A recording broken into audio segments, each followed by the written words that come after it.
আচ্ছা, ওসমান হাদি হত্যা হয়। ওসমান হাদির নিজের পরিবার চেয়েও সবচেয়ে বেশি কষ্ট পাইছিল আমাদের সাদিক কায়েম ভাইয়া, হাসনাত আব্দুল্লাহ, সার্জিস আলম।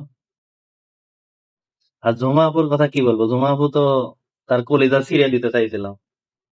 তো এই ভিডিও যখন রেকর্ড করতেছে এর প্রায় 5 ঘন্টা আগে ওসমান হাদির হত্যাকারী ইন্ডিয়াতে গ্রেপ্তার হয়েছে। তো আমি তো ভাবছিলাম ভাই ফেসবুকে মিষ্টি বিতরণ হবে, আনন্দ মিছিল হবে, র্যালি হবে।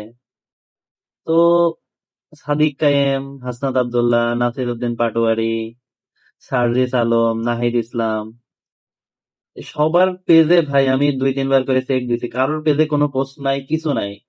এরা 1 ঘন্টা আগে অন্য পোস্ট করছে। কেমন যেন পরিবেশটা থমথমে। কাহিনী কি? 2 দিন আগেও তো এরা ওসমান হাদির হত্যাকারী খোঁজার জন্য বাইরে ভাই ডক্টর ইউনূসের তো বাড়িতে দিয়ে খুন করে আসতে লাগছিল। আপমর্যাদা পোস্ট করে যাচ্ছে, কিন্তু ওসমান হাদির আপন ভাই সাদিক কায়েম, হাসনাত আব্দুল্লাহ, নাহিদ ইসলাম, সার্জিস আলম আর তার একদম মায়ের পেটের ঝুমা আপু, সে নিজেও কোনো পোস্ট করেনি।